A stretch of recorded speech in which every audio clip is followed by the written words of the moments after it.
Hello students, once again welcoming you all to the MK Jain classes and we were just studying about the cytology और बेटा cytology में हम लोग पढ़ रहे थे सेल की ऑर्गेनेलीज के बारे में और सेल की ऑर्गेनेलीज में मैक्सिमम हम लोग कवर अप कर चुके हैं। जो बचा है उसमें है सेंट्रोसोम एंड सेंट्रियोल जिसके बारे में बात करने जा रहे हैं। उसके बाद बेटा सीलिया फ्लैजेला पढ़ेंगे, देन न्यूक्लियस पढ़ेंगे और फिर माइक्रोबॉडीज पढ़ेंगे। उसके बाद हमारा चैप्टर हो जाएगा ख़त्म।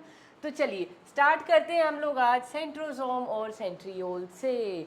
तो सेंट्रोसोम क्या होता है, पहले सेंट्रोसोम के बारे में लिख लेते हैं। सेंट्रोसोम क्या है? It is just a membrane. क्या लिखना चाहिए, मेम्ब्रेन बाउंड या मेम्ब्रेन लेस ऑर्गेनेल? इतना कुछ पढ़ लिया है आपने, है ना, इतनी जगह पे पढ़ लिया है। प्रोकैरियोटिक यूकैरियोटिक सेल अब तो समझ में आने लग गई होंगी। तो सेंट्रोसोम क्या होता है मैम? इसमें तो प्रो यूकैरियोटिक सेल में तो मेम्ब्रेन बाउंड ऑर्गेनेलीज प्रेजेंट होती हैं। तो या तो ये डबल मेम्ब्रेन स्ट्रक्चर है या सिंगल मेम्ब्रेन मतलब मेम्ब्रेन बाउंड है। लेकिन नहीं, अब ध्यान रखना, इसीलिए मैंने बताया था हर चीज़ को उठाते हो आंख बंद करके लिख देते हो मेम्ब्रेन बाउंड ऑर्गेनेल। नहीं, ये क्या है? It is a membrane less organelle. क्या है ये? एक विदाउट मेम्ब्रेन ऑर्गेनेल है। ये कैसी ऑर्गेनेल है ना? अब इसके अंदर है क्या, देखिए आप। सेंट्रोसोम में कुछ भी नहीं होता। Centrosome just contain the two centrioles. यहाँ पे आपको दिखाई दे रही हैं। तो दो सेंट्रियोल होती हैं सेंट्रोसोम के अंदर और वो दोनों कैसे प्रेजेंट होती हैं बेटा? At right angle to the one another. कैसे प्रेजेंट है? ये देखो 90 डिग्री के एंगल पे राइट एंगल बना रही हैं एक दूसरे के साथ। और ये सेंट्रियोल बनी किस चीज़ की हुई है बेटा? Made up of the microtubules. इनके अल्ट्रा स्ट्रक्चर के बारे में अभी बात करेंगे। पहले हम सिर्फ सेंट्रोसोम को समझने की कोशिश कर रहे हैं कि ऑर्गेनल है और मेम्ब्रेन लेस कैसे है। तो इसके अंदर क्या प्रेजेंट है? Pair of centrioles which are present at right angle to the each other. इन सेंट्रियोल के आसपास देखो अभी मैं क्या करने वाली हूँ। इनके आसपास बेटा यहाँ पे क्या प्रेजेंट होगा? यहाँ पे ना साइटोप्लाज्म प्रेजेंट होगा। अब साइटोप्लाज्म तो मैम पूरी सेल के अंदर प्रेजेंट है बेटा। ये थोड़ा सा डिस्टिंक्टिव साइटोप्लाज्म है और साइटोप्लाज्म से थोड़ा अलग। तो ये वाला साइटोप्लाज्म प्रेजेंट होगा और इस साइटोप्लाज्म में ना कहीं कहीं पे क्या प्रेजेंट होंगे? ये इस तरह के डेंस स्ट्रक्चर्स जिनको हम बोलते हैं मैस्यूल्स या पेरीसेंट्रियोलर सैटेलाइट्स। अभी इनको पढ़ाऊंगी, जब अल्ट्रा स्ट्रक्चर पढ़ेंगे ना तब पढ़ाऊंगी। तो बस ये जो सारा स्ट्रक्चर है, क्या सारा structure? This pair of centriole along with this cytoplasm and this मैस्यूल is known as a centrosome. तो क्या हमें कहीं पे मेम्ब्रेन की ज़रूरत पड़ी? तो मेम्ब्रेन नहीं है बेटा यहाँ पे, मेम्ब्रेन कभी भी मत लिखना। तो सेंट्रोसोम क्या है? It is a membraneless organelle. और क्या है? It contains two centrioles which are present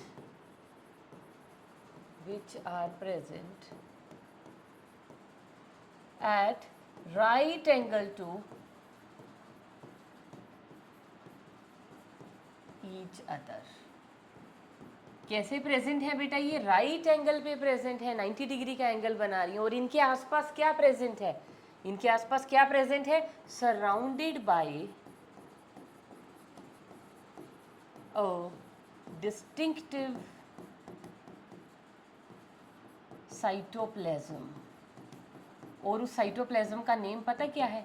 उसको साइटोप्लाज्म नहीं बोलेंगे, उसको हम बोलेंगे बेटा kino. That is known as काइनोप्लाज्म।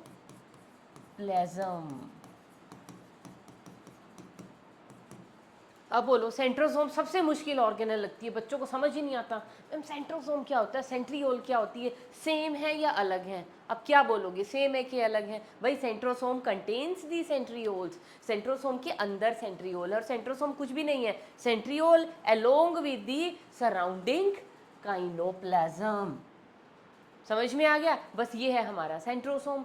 तो अब यहाँ पे डिटेल स्ट्रक्चर हमें किसका पढ़ना है? सेंट्रियोल्स का। और बेटा ये जो पेयर ऑफ सेंट्रियोल लिखा है ना, two centrioles, the pair of centriole is known as the डिप्लोसोम।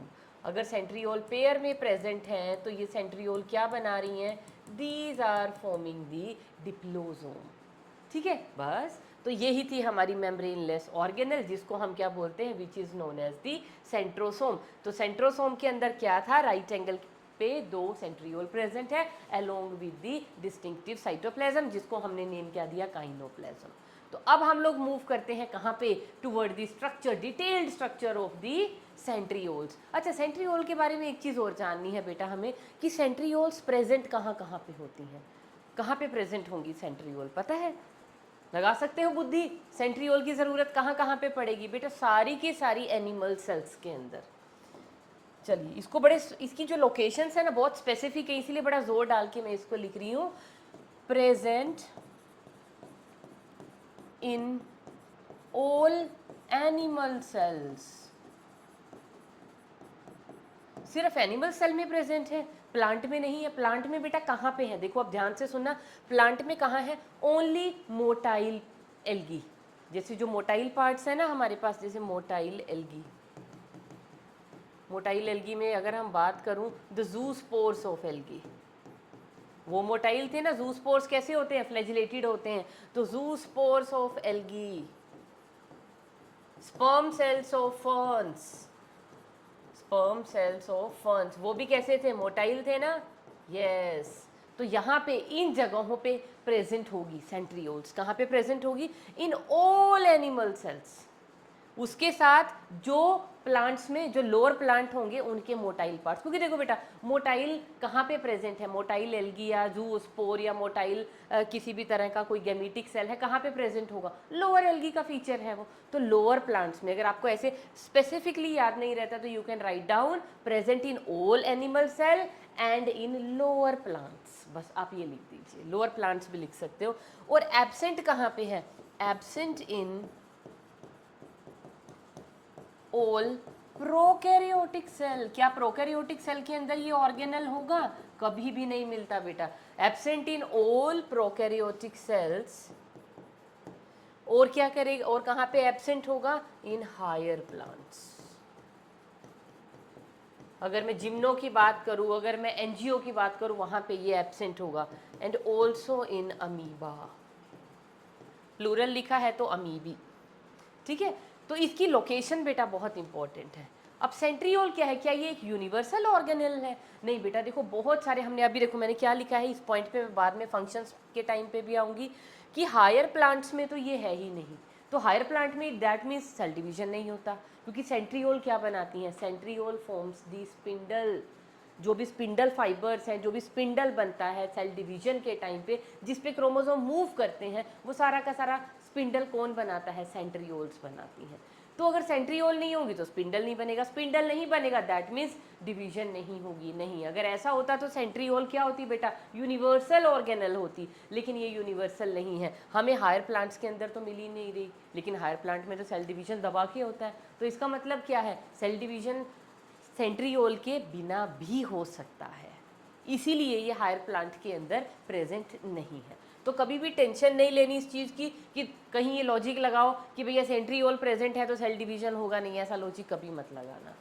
उसके बाद आ जाइए अब आप स्ट्रक्चर ऑफ दी सेंट्रियोल। अब बेटा सेंट्रियोल का स्ट्रक्चर अगर हमें पढ़ना, अब देखो स्ट्रक्चर में क्या पढ़ा रही हूँ आपको, ये साइटोप्लाज्म के बारे में तो हमें क्या ही पढ़ना है। साइटोप्लाज्म के अंदर ये जो पेयर ऑफ सेंट्रियोल है ना, हम इसकी बात करेंगे। और इसको पहले यहीं पे ध्यान से देखो, ये जो सेंट्रियोल है, this is one centriole, this is another centriole. अब इन सेंट्रियोल को अगर एक को आप ध्यान से देखो, एक एक सेंट्रियोल किस चीज़ की बनी हुई है, लंबे लंबे लंबे लंबे रोड लाइक स्ट्रक्चर्स। क्या है ये rod like structure, these are the microtubules. क्या है ये, माइक्रोट्यूब्यूल। और माइक्रोट्यूब्यूल कैसे प्रेजेंट है, देखो अब इस डायग्राम के अंदर ध्यान देना, मैं क्या हाईलाइट करूंगी थोड़ा, 1 2 3, ये 3 माइक्रोट्यूब्यूल का एक ट्रिपलेट है। अगेन इधर 1 2 3, 3 माइक्रोट्यूब्यूल का अगेन एक ट्रिपलेट है। यहाँ पे भी 1 2 3, इधर भी 1 2 3, इधर भी 1 2 3, अगेन 1 2 3 1 2 3 1 2 3 1 2 3। तो कितने ट्रिपलेट्स हो गए मेरे पास, दीज आर 9 ट्रिपलेट। किस चीज़ के, क्या है ये गोले गोले, क्या है ये, देखो ये पूरा का पूरा गोला क्या है, ये पूरी एक रोड है जिसको हम क्या बोलते हैं, माइक्रोट्यूब्यूल। देखो यहाँ पे लिखा भी हुआ है माइक्रोट्यूब्यूल ट्रिपलेट। ये इंटरकनेक्टिंग फाइबर, इनके बारे में तो हम बाद में बात करेंगे, डिस्टल एंड प्रॉक्सिमल एंड, इससे अभी हमें कुछ नहीं लेना देना, मदर सेंट्रियोल डिस्टल ये भी कुछ नहीं। तो माइक्रोट्यूब्यूल ट्रिपलेट्स, माइक्रोट्यूब्यूल के ट्रिपलेट से बना हुआ है, मतलब माइक्रोट्यूब्यूल से बनी हुई है सेंट्रियोल। तो सेंट्रियोल में कौन से प्रोटीन्स होंगे बता सकते हो, माइक्रोट्यूब्यूल कौन से प्रोटीन से बने थे? अल्फा बीटा ट्यूबुलिन के डाइमर से। क्या बने थे इसके? प्रोटोफिलामेंट। फिर वो 13 प्रोटोफिलामेंट क्या हो गए थे? सिलेंड्रिकल शेप में फोल्ड हो गए थे और उससे पूरा एक क्या बन गया था? माइक्रोट्यूब्यूल। तो एक माइक्रोट्यूब्यूल के अंदर 13 प्रोटोफिलामेंट होते हैं जो किस चीज़ के बने होते हैं? अल्फा बीटा ट्यूबुलिन डाइमर के। ट्यूबुलिन प्रोटीन है। और ये किस चीज़ की बनी हुई है? आगे प्रोटोफिलामेंट से बने हैं माइक्रोट्यूब्यूल, और माइक्रोट्यूब्यूल से बनी है सेंट्रियोल। और हर एक, अब ये एक सेंट्रियोल अगर मैं देखूँ ना, तो एक सेंट्रियोल के अंदर कितने माइक्रोट्यूब्यूल होंगे, उसको देखने के लिए बेटा हमें थोड़ा सा डिटेल स्ट्रक्चर की तरफ मूव करना पड़ेगा। अब ये डिटेल स्ट्रक्चर क्या है? देखो मैंने क्या कहा था, सेंट्रियोल में क्या प्रेजेंट है? Triplet of the microtubules. Just have a look at here. ये है बेटा triplet. This is microtubule A, this is B C, A B C, A B C, A B C. हाँ, इन्होंने बाकी को तो लेबल कर रखा है। तो ये क्या है बेटा? माइक्रोट्यूब्यूल का, इसको हम क्या बोलेंगे? This is microtubule triplet. Microtubule 3 rings में प्रेजेंट है ना, 3 रिंग में है, that is why it is known as triplet. अब ये मैम अलग अलग ट्रिपलेट है, तो क्या ये आपस में जॉइंट नहीं है? है जॉइंट। दिख रहे हैं आपको? ये देखो यहाँ से कनेक्टेड है, सी के साथ ए कनेक्टेड है, सी और ए वाला रिंग कनेक्टेड है, सी और ए वाला रिंग कनेक्टेड है। और जहाँ पे ये कनेक्टेड है किससे? इस वाले के सी से नेक्स्ट वाले का ए, ये कनेक्टेड है। किससे कनेक्टेड है? By means of a protein. और उस प्रोटीन का नेम क्या है? That is known as C A connective. क्या बोलेंगे उसको? C A connective. तो ये आपस में कनेक्टेड है सारे के सारे ट्रिपलेट। तो ट्रिपलेट हैं कितने? This is 1 triplet, this is 2 3 4 5 6 7 8 and 9 triplet है। और हर एक 9 ट्रिपलेट के अंदर क्या है हमारे पास प्रेजेंट? माइक्रोट्यूब्यूल्स। कितनी रिंग्स के अंदर? 3। तभी तो ट्रिपलेट बना है। वो समझ में आ गया? और सारे ट्रिपलेट आपस में कैसे जुड़े हुए हैं? By the means of C A linker. क्या आपको बीच में कोई कुछ दिखाई दे रहा है? कोई माइक्रोट्यूब्यूल का इस तरह से कोई भी कुछ भी नहीं दिखाई दे रहा। हमें सिर्फ क्या दिखाई दे रहा है? ये एक सेंट्रल हब। इसको गोले को हम क्या बोलते हैं? दिस गोला इज नोन एज, लेबल किया होगा, हाँ ये रहा बेटा, सेंट्रल रोड, या इसको हम क्या बोलते हैं? Central hub. अब इस सेंट्रल हब से ये सारे के सारे जो ट्रिपलेट्स हैं वो कनेक्टेड हैं। कैसे कनेक्टेड हैं? Bye means of the radial spoke. ये जो 9 स्पोक्स बने हैं, देखो ये हब है, ये एक ट्रिपलेट है। एक ट्रिपलेट का जो पहला रिंग है A, it is connected to the hub.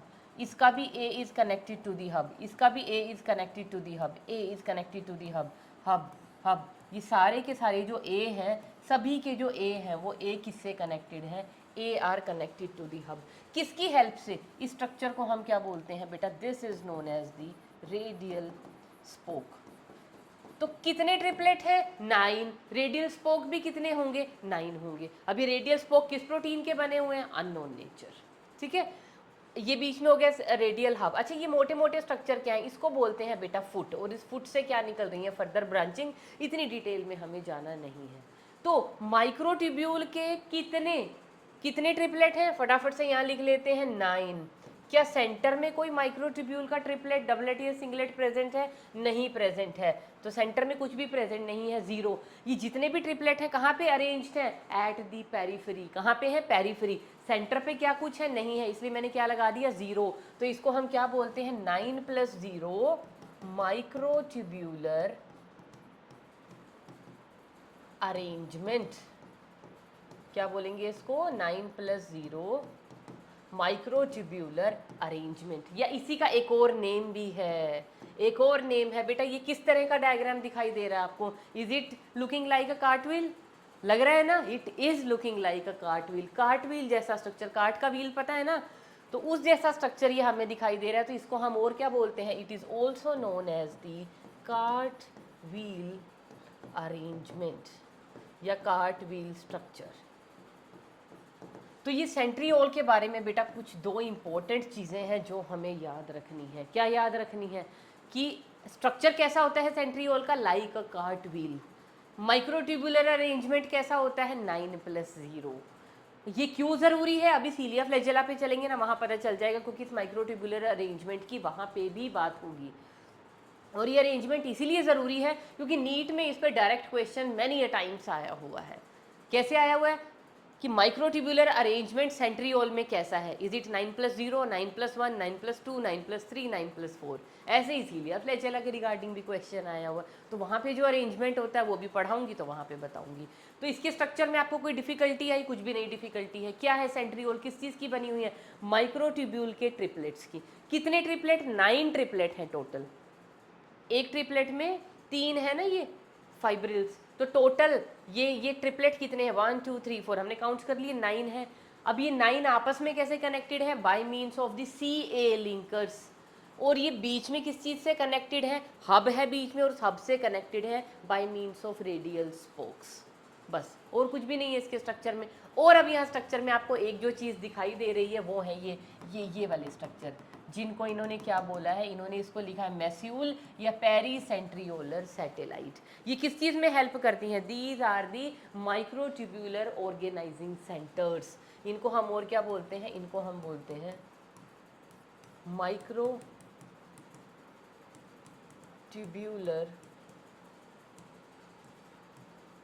Organising centres. ये माइक्रोट्यूब्यूलर असेंबली सेंटर्स भी बोल देते हैं, ऑर्गेनाइजिंग सेंटर्स भी। तो MTA भी बोल सकते हो, MTOC भी बोल सकते हो। तो माइक्रोट्यूब्यूलर असेंबली में ये हेल्प करते हैं।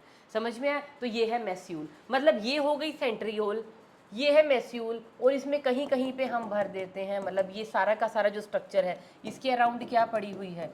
एक मैट्रिक्स। उस मैट्रिक्स को हम क्या बोलते हैं? That is known as the kinoplasm. तो ये पूरा स्ट्रक्चर क्या हो जाएगा? क्या हो जाएगा? सेंट्रोसोम। बस यहाँ पे हमें करनी क्या है? सेंट्रियोल 2 बनानी है। कैसे? Right angle to the each other. ये तो एक सेंट्रियोल का अल्ट्रा स्ट्रक्चर है ना, एक और बना दो, आसपास मेस्यूल बना दिया, आसपास हमने क्या बना दिया? काइनोप्लेज्म बना दिया। तो पूरा ये पूरा का पूरा arrangement is known as a centrosome. बस, कुछ भी नहीं है। तो ध्यान में रखने वाली क्या बातें हैं? 2 इंपॉर्टेंट, कि सेंट्रियोल का माइक्रोट्यूब्यूलर अरेंजमेंट कैसा है? 9+0 है। स्ट्रक्चर कैसा है? It is like a cart wheel. तो इसको हम बोलते हैं कार्ट व्हील स्ट्रक्चर। बस, और कुछ भी नहीं पढ़ना सेंट्रियोल में हम। अब सेंट्रियोल के आ जाते हैं बेटा फंक्शंस। क्या क्या फंक्शन परफॉर्म करती हैं सेंट्रियोल? सबसे बड़ा और सबसे पहला फंक्शन जो अभी हम डिस्कस कर रहे थे, क्या है ये? Formation of spindle. Formation of spindle. Spindle बनाने में काम करती है और उसमें हेल्प कौन करते हैं? MTOCs। क्या है ये?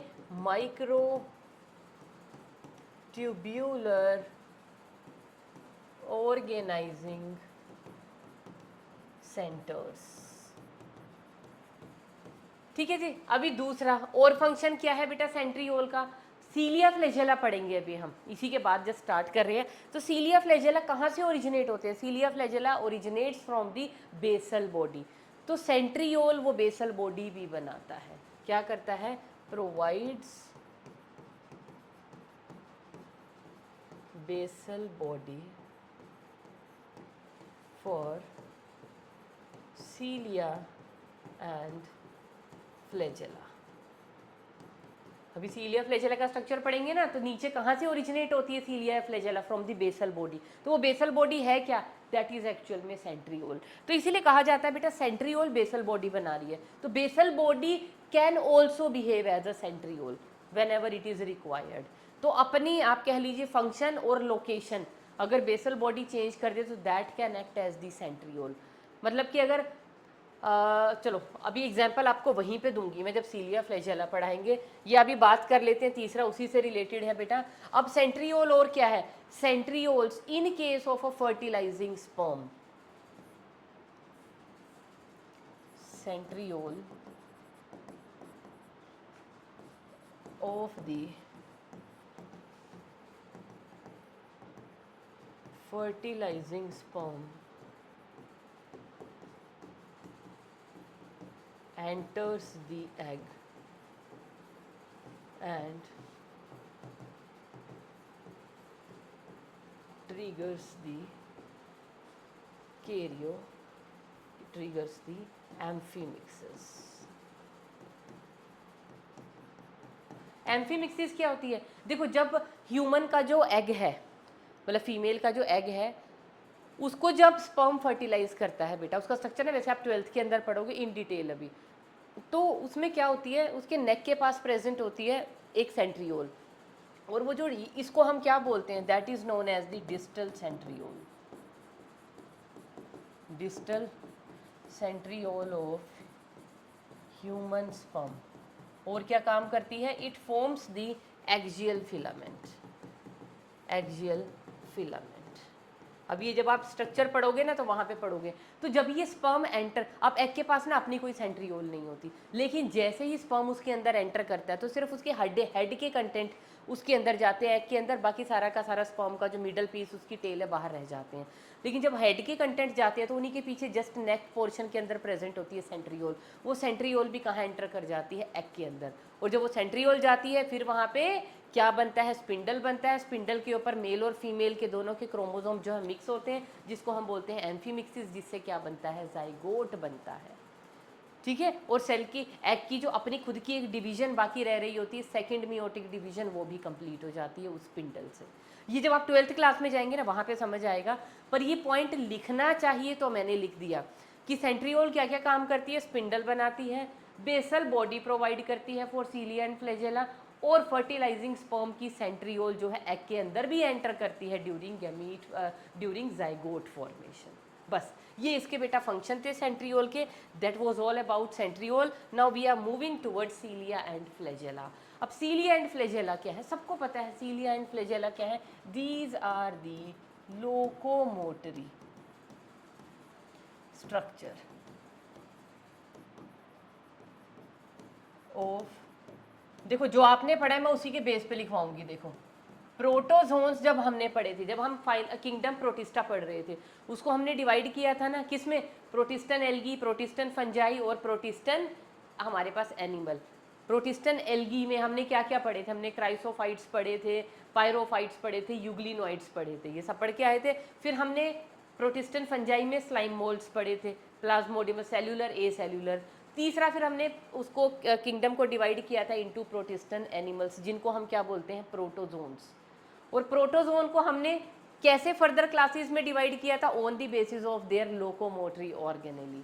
तो जिनके पास लोकोमोटरी ऑर्गेनेल था सीलिया, चलने के लिए उनके पास थे सीलिया, उस क्लास को हमने क्या नेम दे दिया था, सीलिएटा। और जिनके पास लोकोमोटरी ऑर्गेनेल थे फ्लैजेला, तो उस क्लास को हमने क्या नेम दे दिया था बेटा, फ्लैजलेटा। जिनके पास स्यूडोपोडिया था उनको हमने कहा था सार्कोजिना, और जिनके पास कुछ भी नहीं था उनको हमने क्या कहा था, स्पोरोजोन्स। याद आया, नहीं आया तो प्लीज उस चैप्टर को और जो किंगडम प्रोटिस्टा है उसकी क्लासिफिकेशन को रेफर करो, आपको क्लियर हो जाएगा। तो है क्या cilia and flagella, these are hair like thin outgrowths of किसकी, प्लाज्मा मेम्ब्रेन।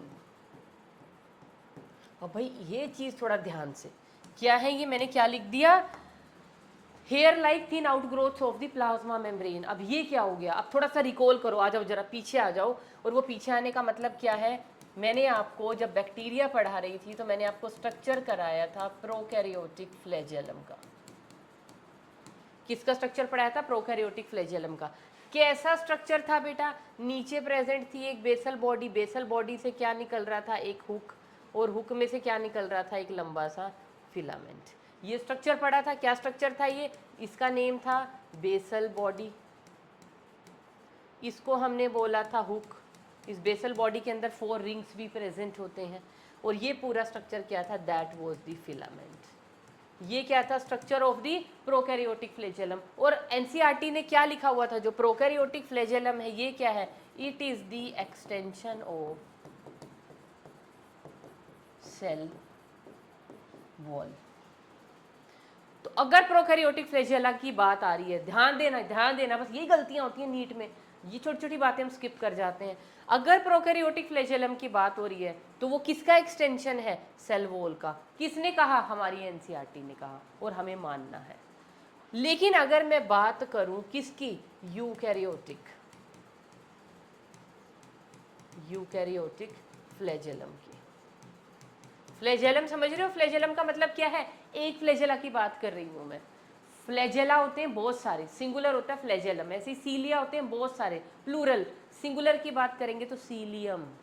ओके, तो यूकैरियोटिक फ्लैजेला क्या होता है बेटा? It is the extension of plasma membrane. हमारी एनसीईआरटी क्या लिखती है? सीलिया। देखो पहली बात तो सीलिया सिर्फ यूकैरियोट्स में प्रेजेंट होते हैं, इसलिए टेंशन ही खत्म हो गई आपकी। तो सीलिया और फ्लैजेला जो होते हैं, अगर सीलिया के साथ फ्लैजेला का नाम आ रहा है, that means they are talking about eukaryotic flagellum.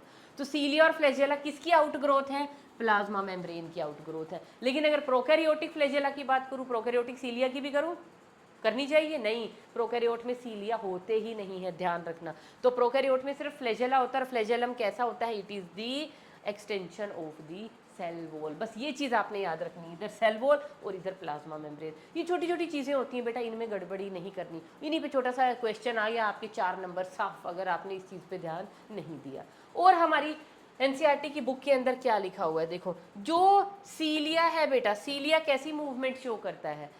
अच्छा यहीं पे लिख लें, छोटे से डिफरेंस है हमारे पास सीलिया और फ्लैजेला का। सीलिया क्या है? सीलिया आर स्मॉल इन साइज, छोटे होते हैं साइज में, एंड मोर इन नंबर। इनका नंबर हमेशा फ्लैजेला से ज़्यादा होता है। लेकिन जो फ्लैजेला है, दीज आर लोंगर देन सीलिया। सीलिया से तो लंबे होते हैं, हमने जहाँ भी बनाए हैं, जैसे पैरामीशियम की बॉडी पे बनाए थे, छोटे छोटे छोटे छोटे छोटे छोटे हेयर लाइक स्ट्रक्चर बनाए थे, ऐसे पैरामीशियम का स्ट्रक्चर बनाया था ना हमने, स्लीपर शेप, इस तरह। इसकी बॉडी पे हमने क्या बनाए थे? ऐसे सीलिया। ये है सीलिया छोटे छोटे। अब याद करो, हमने एक यूग्लिना भी बनाया था ऐसा, और यूग्लिना की बॉडी में हमने क्या बनाए थे? ये इसकी ब्लेफेरोप्लास्ट या बेसल बॉडी, ये एक लंबे वाला सीलिया निकल रहा है और एक निकल रहा है छोटे वाला सीलिया। 2 सीलिया थे, एक लॉन्ग एंड एक स्मॉल। तो फ्लैजेला क्या होता है? फ्लैजेलम सीलिया से लंबे होते हैं, तो लोंगर देन दी सीलिया। और क्या होंगे? सीलिया हमेशा ज़्यादा होते हैं नंबर में, ये कैसे होंगे? Less in number. अकेले सीलिया को हम क्या, अच्छा सीलिया कैसी मूवमेंट शो करता है? और लाइक मूवमेंट्स, और लाइक मूवमेंट्स। और समझते हो ना? व्हाट इज और? OAR, और क्या होता है? नाव होती है ना, नाव का चप्पू, ऐसे ऐसे नाव चलाते हैं, पानी के करंट को काट काट के पानी को पीछे धकेलते हैं अकॉर्डिंग टू न्यूटन लॉ, फिर हमें आगे पुश मिलता है। For every action there is an equal and opposite reaction, पढ़ते हो ना उसमें। तो जो ओर्स हैं, ओर्स पानी करंट के पीछे, पानी के करंट को पीछे धक्का लगाएंगे, उससे हमें आगे की तरफ क्या मिलेगा? फॉरवर्ड पुश मिलेगा, जिसकी वजह से नाव आगे चलती है। तो ये और जैसे चप्पू की मूवमेंट होती है, ऐसे और लाइक मूवमेंट होती है सीलिया की। और फ्लैजेला बहुत तरह से मूव कर सकता है, स्पिनिंग मूवमेंट भी दिखा सकता है, ट्रांसलेटरी मूवमेंट भी दिखा सकता है, ओसिलेटरी भी दिखा सकता है ना, विपलेश टाइप, टिंसल टाइप, ये पता नहीं कितने हमने पीछे पढ़ के आए हैं ना। तो इसमें तो बहुत सारी टाइप की मूवमेंट है ना, various types of movements, various types of movements. जैसे ह्यूमन स्पर्म में भी है, वहाँ फ्लिकरिंग मूवमेंट दिखाती है। ह्यूमन स्पर्म की जो टेल है ना, वो फ्लैजेलर टेल होती है, तो वो कैसी मूवमेंट दिखाती है? Flickering movement. अच्छा, अकेला अगर सीलिया है तो अकेला सीलिया को हम क्या बोलेंगे? सीलियम। अगर ये है सिंगुलर अकेला, ऐसे ही अगर अकेला एक फ्लैजेला है तो उसके लिए हम क्या टर्म यूज करेंगे बेटा? फ्लैजेलम। ये तो कुछ बेसिक था सीलिया और फ्लैजेला के बारे में। अब सीलिया और फ्लैजेला मैंने क्या कहा? ओरिजिनेट कहाँ से होंगे? क्या है इसका बेस? क्या है? ओरिजिन क्या है तो ये एक्सटेंशन। अभी ध्यान रखना, हम आज यूकैरियोटिक, हम क्या पढ़ रहे हैं? यूकैरियोटिक सेल की ऑर्गेनेल्स के बारे में पढ़ रहे हैं ना। पहले हमने सेल वॉल पढ़ा, सेल प्लाज्मा मेम्ब्रेन पढ़ी, फिर हमने एंडो मेम्ब्रेन सिस्टम पढ़ा, उसके अंदर ER, गोल्जी, लाइजोसोम, वैक्यूल्स पढ़े। उसके बाद फिर हमने फर्दर क्या जो भी है अपने, और क्या रह गए हमारे पास? ठीक है, प्लास्टिड्स वगैरह और ये सब हमने पढ़ लिए थे ना। और उसके बाद हम अब यहाँ पे कहाँ पे आ गए हैं? सीलिया फ्लैजेला, सॉरी माइटोकॉन्ड्रिया पढ़ लिया हमने, क्लोरोप्लास्ट पढ़ लिया हमने। तो हम किसके कंपोनेंट पढ़ रहे हैं? यूकैरियोटिक सेल के। तो आज हम किसके बारे में बात कर रहे हैं? यूकैरियोटिक फ्लैजेला और यूकैरियोटिक सीलिया। वैसे सीलिया यूकैरियोटिक ही होते हैं। तो किसकी एक्सटेंशन है? प्लाज्मा मेम्ब्रेन की। तो अभी आपको ना डायग्राम दिखाऊंगी अल्ट्रास्ट्रक्चर, उसको जरा समझने की कोशिश करना। पहले दिखाई देती हूँ फिर मैं समझाती हूँ। अब ये है बेटा ultra structure of सीलिया and flagella.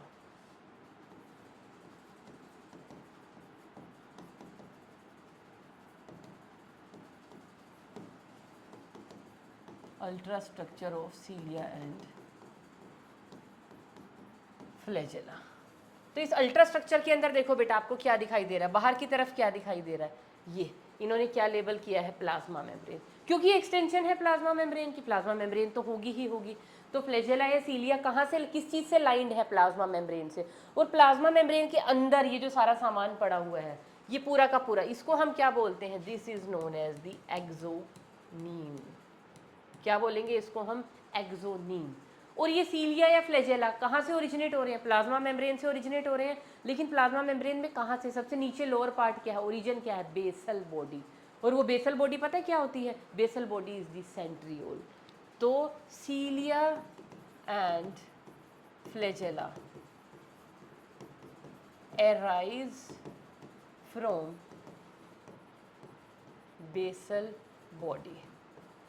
और इस बेसल बॉडी को एक और नेम से भी जानते हैं बेटा, ब्लेफेरोप्लास्ट। अगर ब्लेफेरोप्लास्ट भी लिखा हुआ आ जाए तो घबराना नहीं है, बेसल बॉडी को ही बोलते हैं as an extension of plasma membrane. तो बेसल बॉडी से ओरिजिनेट होंगे as an extension of the plasma membrane. समझ में आ गया, ठीक है। तो अब यहाँ पे, अब ये बाहर तो हो गई हमारे पास प्लाज्मा मेम्ब्रेन, और अंदर ये जो सारा सामान प्रेजेंट है इसको हम बोलते हैं एक्सोनीम। एक्चुअल में किया क्या, सपोज कीजिए ये फ्लैजेला है या एक अकेला सीलिया है, उसका हमने ट्रांसफर सेक्शन काटा है, ट्रांसफर सेक्शन काटा है और उसको ऐसे सामने से देख रहे हैं, तो कैसा दिखाई देगा हमें, ऐसा। तो इसके अंदर क्या है, दो जोन्स में डिवाइडेड है एक्सोनीम, बाहर है एक पेरिफेरल जोन और एक अंदर है सेंट्रल जोन। पेरिफेरी पे आपको क्या दिखाई दे रहे हैं, अगेन यहाँ पे क्या प्रेजेंट है, माइक्रोट्यूब्यूल के डबलेट्स। सेंट्रियोल में क्या थे, माइक्रोट्यूब्यूल के ट्रिपलेट्स से, यहाँ पे माइक्रोट्यूब्यूल के क्या दिखाई दे रहे हैं, डबलेट। डबलेट का मतलब क्या है बेटा, दो दो रिंग्स दिखाई दे रही हैं, देखो एक रिंग इसके साथ दूसरी रिंग, एक रिंग उसके साथ दूसरी रिंग। तो इनको हम क्या बोलेंगे, these are known as the microtubule doublet.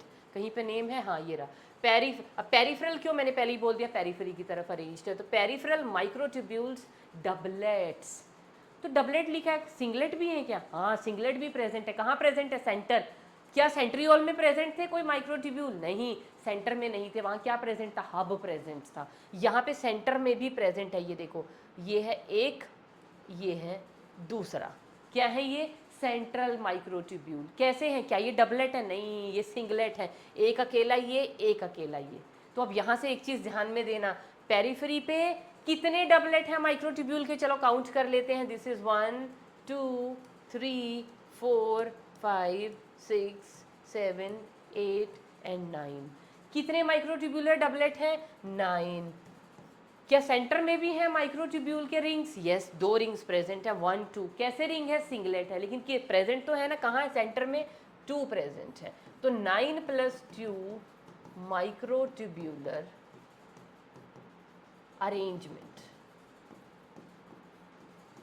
Centriole में कैसा था, 9 + 0, यहाँ पे कैसा है, 9 + 2 माइक्रोट्यूब्यूलर अरेंजमेंट, क्योंकि वहाँ सेंटर में कुछ भी नहीं था, यहाँ पे सेंटर में भी दो हैं, वो अलग बात है कि ये सिंगलेट है। तो सेंट्रल माइक्रोट्यूब्यूल जो हैं ये कैसे हैं, दीज आर सिंगलेट। और सिंगलेट किसके लिए यूज कर रही हूँ मैं, इंडिविजुअल के लिए, अकेले के लिए, दोनों ये भी कनेक्टेड हैं यहाँ पे, कनेक्टिंग प्रोटीन से ये भी कनेक्टेड हैं यहाँ पे। अब एक चीज़ देखना, अब ये तो हो गए माइक्रोट्यूब्यूल के डबलेट, समझ में आ गया। अब ये डबलेट के देखो, ये डबलेट क्या इन सिंगलेट, ये डबलेट क्या आपस में एक दूसरे से कहीं से चिपके हुए हैं, कुछ कनेक्शन है, हाँ। इस वाले डबलेट को देखो, दिस इज 1 डबलेट, ये डबलेट अगले डबलेट से जुड़ा हुआ है, कहाँ पे जुड़ा हुआ है, यहाँ पे देखो, दिख रहा है ये वाला, ये ग्रीन वाली लाइन देखो यहाँ पे भी दिख रही है, जिसको इन्होंने लेबल किया है इंटर डबलेट ब्रिज। किस चीज़ से जुड़े हुए हैं, ये डबलेट इस डबलेट से जुड़ा हुआ है by means of this bridge, ये वाला इससे जुड़ा हुआ है by means of this bridge, ये वाला इससे जुड़ा हुआ है by means of this bridge, bye means of this bridge, this bridge, this, ये जो ग्रीन ग्रीन कलर का हमें दिखाई दे रहा है। और इस ब्रिज को हम क्या बोलते हैं, इंटर डबलेट ब्रिज। और ये किस चीज़ का बना होता हुआ है बेटा, बहुत इंपॉर्टेंट है, याद रखना ये किस चीज़ का बना हुआ है, ये बना हुआ है नेक्सिन प्रोटीन्स का। किसका बना हुआ है, नेक्सिन प्रोटीन्स का। उसके अलावा बेटा अब यहाँ पे आपको क्या दिखाई दे रहा है, ये क्या है, दिस इज नोन एज, ये रेड कलर का स्ट्रक्चर क्या है, इसको हम बोलते हैं सेंट्रल शीथ।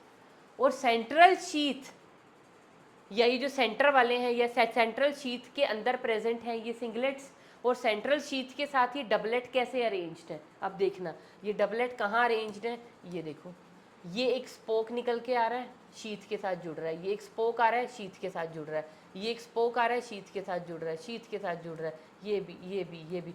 तो जितने भी हैं ना ये कहीं ना कहीं से शीथ के साथ आपस में जुड़ रहे हैं। तो ये जो स्ट्रक्चर जो सेंट्रल शीथ से इन डबलेट को कनेक्ट कर रहा है उसको हम क्या बोलते हैं, रेडियल स्पोक। कितने डबलेट्स हैं, 9, तो रेडियल स्पोक भी कितने होंगे, 9। अगर आपसे टोटल मैं पूछूं कि माइक्रोट्यूब्यूल के जो रिंग्स हैं टोटल कितने प्रेजेंट हैं पेरिफेरी पे, कितने प्रेजेंट है बताओ, 9 डबलेट हैं, डबलेट में है ना, तो टोटल रिंग पूछे इन्होंने, डबलेट डुबलेट नहीं पूछे, टोटल रिंग कितने हैं, 9 इंटू 2 18 है पेरिफेरी पे, 2 है सेंटर में। ऐसे भी क्वेश्चन आ जाता है, सेंट्रल है 2, पेरिफेरी पे है 18 रिंग्स, टोटल कितने का टोटल आ जाए 20 रिंग्स, क्योंकि 9 2 18 तो है बाहर, 2 है बीच में, 18 + 2 20, इस तरह से भी आ जाता है, पर वो बहुत रेयर चांस है। क्वेश्चन मेन बनता है इस 9 + 2 माइक्रोट्यूब्यूलर अरेंजमेंट पे। तो सीलिया फ्लैजेला का अरेंजमेंट कैसा होता है, 9 + 2। Got it. अब बेटा एक चीज़ इस डायग्राम के अंदर आपको और दिखाई दे रही है जो परेशान कर रही होगी, और वो चीज़ क्या है, ये गोले गोले क्या है मैम, और सब कुछ तो समझ आ गया। देखो ये है सेंट्रल शीथ, सेंट्रल शीथ से ये रेडियल स्पोक आपस में जोड़ रहे हैं, ये आपस में जो ये डबलेट हैं आपस में कैसे जुड़े हैं, bye means of nexin protein. अब ये गोल गोल गोल गोल ये झुंझुने लाइक चीज़ें क्या हैं, ये गोल गोल क्या है, these are known as the arms, इनकी आर्म्स हैं। और इन आर्म्स को हम, ये जो आर्म्स हैं ये क्या है, किस चीज़ की बनी हुई है बेटा, ये बनी हुई है डायनिन प्रोटीन की। किसकी बनी हुई है, डायनिन प्रोटीन, डाइन प्रोटीन है, डायनिन नहीं, dyne protein. It is made up of DEIN, dyne protein की। ठीक है, ये किसके बने हुए थे, नेक्सिन के। ये किसकी बनी हुई है, डाइनिन ही है, डाइनिन ही है, इसको मुझे ही कन्फ्यूजन हुआ। तो किस चीज़ के बने हुए हैं, डाइनिन प्रोटीन के। अब ये जो डाइनिन प्रोटीन है ये आर्म्स, ये क्यों है, ये जो डाइनिन प्रोटीन है ना बेटा, इट एक्ट्स एज दी, किसकी तरह एक्ट करता है, it act as the ATPase enzyme. क्या होता है ये एंजाइम, ATPase एंजाइम, ये क्या करता है, ATP को ब्रेक डाउन करने का काम करता है। ब्रेक डाउन से क्या बनेगी, ADP, inorganic phosphate, and huge amount of energy will be released. कौन करेगा ये काम, ATPase एंजाइम। ATPase एंजाइम का काम क्या होता है, ATP को तोड़ना, तोड़ने से क्या मिलेगा, बहुत सारी एनर्जी मिलेगी। किधर लगाएंगे अब इसको, सीलिया फ्लैजेला मूव नहीं करते क्या, सीलिया फ्लैजेला की मूवमेंट के लिए यूज़ होगी ये एनर्जी। तो ये जो आर्म्स हैं ये डाइन प्रोटीन की बनी हुई हैं, और डाइन प्रोटीन क्या है, it act as the ATPase, मतलब ये ATPase एक्ट एज क्या है, ये ATPase एंजाइम ही है, क्योंकि सीलिया फ्लैजेला को मूव करने के लिए एनर्जी चाहिए होती है, और वो एनर्जी का सोर्स क्या है, ATP। ATP से एनर्जी कैसे निकलती है, जब ATP टूटती है, और ATP को तोड़ने के लिए क्या चाहिए होता है, एंजाइम। वो एंजाइम कहाँ प्रेजेंट है, in the form of arms, यहाँ पे प्रेजेंट है। समझ में आ गया, चलो जी, this was all about the cilia and flagella. तो याद रहेगा आपको सीलिया और फ्लैजेला। अब एक काम और कर लेते हैं, यहाँ पे हम सीलिया और फ्लैजेला के फंक्शंस की भी बात कर लेते हैं। क्या क्या फंक्शन होते हैं, देखो सबसे मोटा मोटा फंक्शन तो लोकोमोशन, और सीलिया फ्लैजेला किस चीज़ में काम करते हैं, transportation of the material, transport में। जैसे स्पर्म को पूरी की पूरी डक्ट्स के अंदर जब कैरी करना, आगे की तरफ धक्का देना है, तो अंदर की मेम्ब्रेन्स कैसी होती हैं, डक्ट की, सीलिया वाली।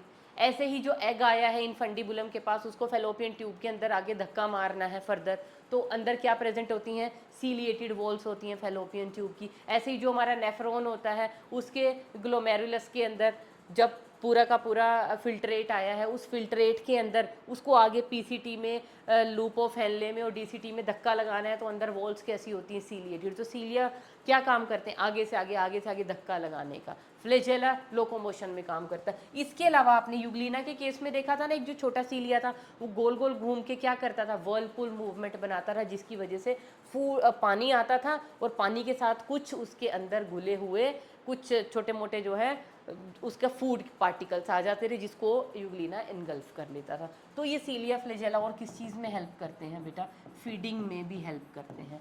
और अगर डिटेल में जाएं तो सीलिया फ्लैजेला की जो बेसल बॉडी होती है that can act as the centriole. कब, जब ज़रूरत पड़ेगी, मतलब उसके उस वक्त उसकी लोकेशन चेंज हो जाएगी, उसका फंक्शन चेंज हो जाएगा। तो वो अपना जो ऊपर का सीलिया फ्लैजेला क्या है, ये है बेसल बॉडी, ये है बेसल बॉडी, इसमें से अराइज हो रहा है सीलिया और फ्लैजेला। तो अगर ये बेसल बॉडी को एक्ट करना है एज दी सेंट्रियोल, अगर इस बेसल बॉडी को एक्ट करना है एज सेंट्रियोल, तो क्या होता है, ये डिटैच हो जाता है यहाँ से पूरा का पूरा फिलामेंट, और जो बेसल बॉडी है it start behaving as the centriole. कहाँ पे, वहाँ ट्रांसफर हो जाती है उस जगह पे, उस लोकेशन पे जहाँ पे सेंट्रियोल की ज़रूरत है, और वहाँ जाके बेसल बॉडी एक्चुअल में है क्या chemically, it is the centriole. समझ में आ गया। तो सेंट्रियोल बेसल बॉडी आपस में क्या है, अपने रोल चेंज कर सकती हैं। तो बेटा ये था डायग्राम हमारा सीलिया फ्लैजेला का, उसके छोटे मोटे जो फंक्शन थे वो भी हमने बात कर ली। अब वैसे अगर हम एनसीईआरटी के कंटेंट के हिसाब से देखें तो हमें न्यूक्लियस स्टार्ट करना चाहिए, but that is a very क्या है, बिग टॉपिक, तो उसको हम अकेला लेंगे। तो लास्ट में एक टॉपिक दिया हुआ माइक्रो बॉडी, सिर्फ 1.5 लाइन का टॉपिक है हमारी एनसीईआरटी में, लेकिन क्योंकि हमें थोड़ी सी ज़रूरत है उसको ज़्यादा पढ़ने की, 2-4 चीज़ें ज़्यादा एक्स्ट्रा पता होनी चाहिए, ये हमें आगे अभी हेल्प करेंगी हमारे फर्दर टेक्स्ट में उसको समझने में। तो मैं थोड़ा डिटेल में इसको कराऊंगी आपको। तो माइक्रो बॉडीज़ क्या होती हैं, these are the single membrane bound organelles. और जो इनकी कोर होती है ना, इनकी जो सेंट्रल कोर है, क्या होता है, ये सिंगल मेम्ब्रेन बाउंड ऑर्गेनेली हैं, तो इनके बीच में कुछ भरा भी तो होगा।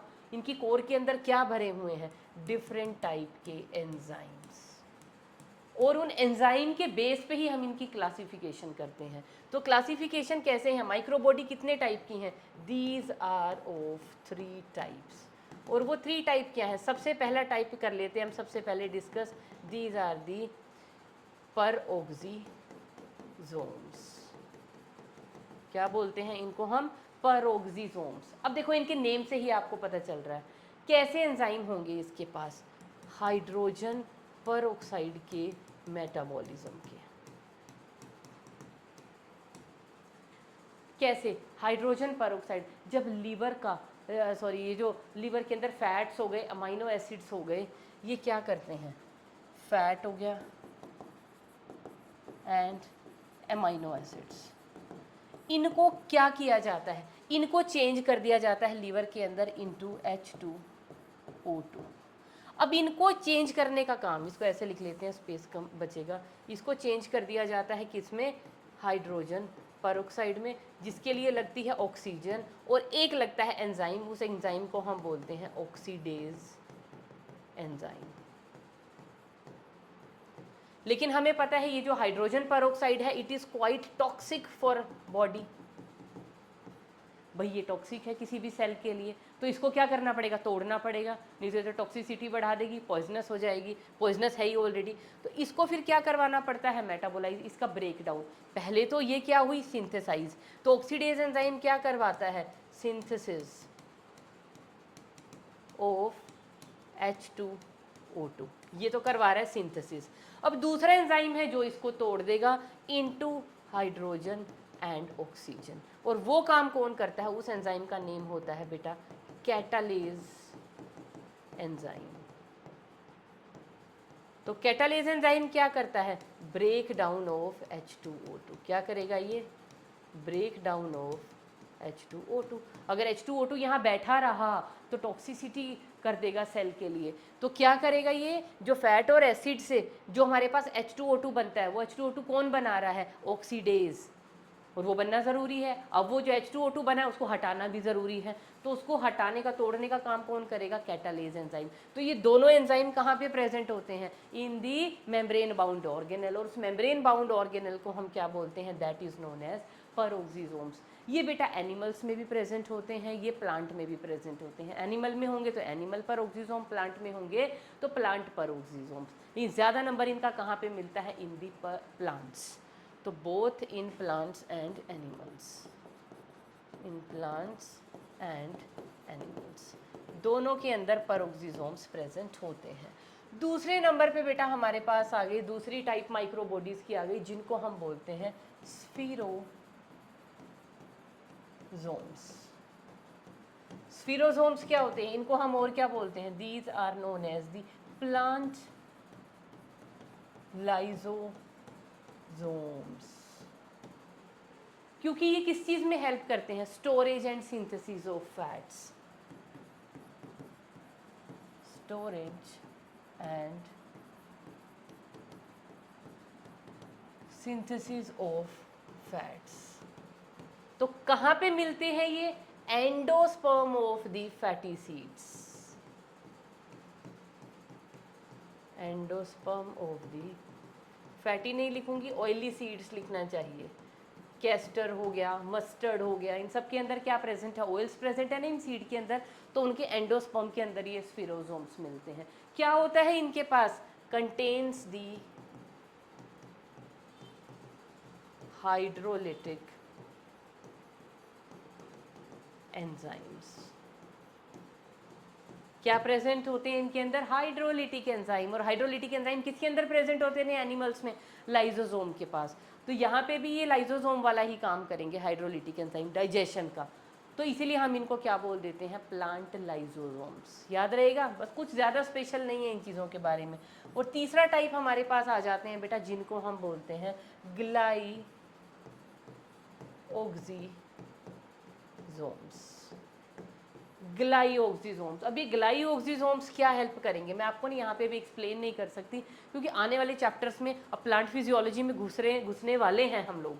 तो वहाँ पे आप देखना ग्लाइओक्सिजोम्स क्या करते हैं। एक ग्लाइओक्सिलेट साइकिल चलेगा during photo respiration, C2 cycle. तो ये क्या करते हैं? ये ग्लाइओक्सिलेट साइकिल के हाँ ऐसे नहीं लिखते, ऐसे लिख लेते हैं। Contains the enzymes, contains the enzymes for glyoxylate cycle. Glyoxylate cycle के एंजाइम्स होते हैं इनके पास, तो इसलिए ग्लाइओक्सिलेट साइकिल कहाँ चलेगा? ग्लाइओक्सिजोम्स, पेरोक्सिजोम्स, माइटोकॉन्ड्रिया। तो ये 2-3 ऑर्गेनेलीज वहाँ पे हमारी जो है काम आएंगी। तो ग्लाइओक्सिलेट साइकिल अभी मैं बताऊंगी नहीं, हम लोग वहीं पे पढ़ेंगे। अभी बताऊंगी भी तो इट्स हाईली कॉम्प्लिकेटेड, आपको समझ ही नहीं आएगा। सिर्फ लिख लीजिए कि ग्लाइओक्सिजोम्स का रोल कहाँ पे है। क्या होता है वहाँ पे? जो फैटी एसिड्स हैं बेटा, या जो फैट्स हैं जितनी भी, वो फैट्स कन्वर्ट हो जाती हैं इनटू कार्बोहाइड्रेट्स।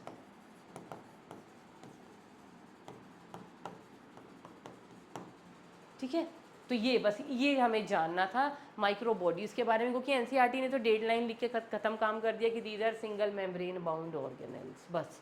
लेकिन इनमें क्या है? 3 टाइप के हैं ये, डिपेंडिंग अपॉन कैसे एंजाइम है। अगर हाइड्रोलिटिक एंजाइम है लाइजोसोम जैसे, तो इनको हम बोलते हैं स्फीरोसोम्स। ग्लाइओक्सिजोम्स ये सिर्फ प्लांट्स के अंदर प्रेजेंट होते हैं। पेरोक्सिजोम्स एनिमल और प्लांट दोनों सेल्स के अंदर प्रेजेंट होंगे। इसके पास हाइड्रोजन पेरोक्साइड के मेटाबॉलिज्म के एंजाइम्स होंगे, ऑक्सीडेज एंजाइम होगा और कैटालेज एंजाइम होगा। तो बेटा इसके साथ हमारी ये 3 और ऑर्गेनल खत्म हो गए। We are only left with the nucleus, that we will take up in the incoming lecture. That's all for today.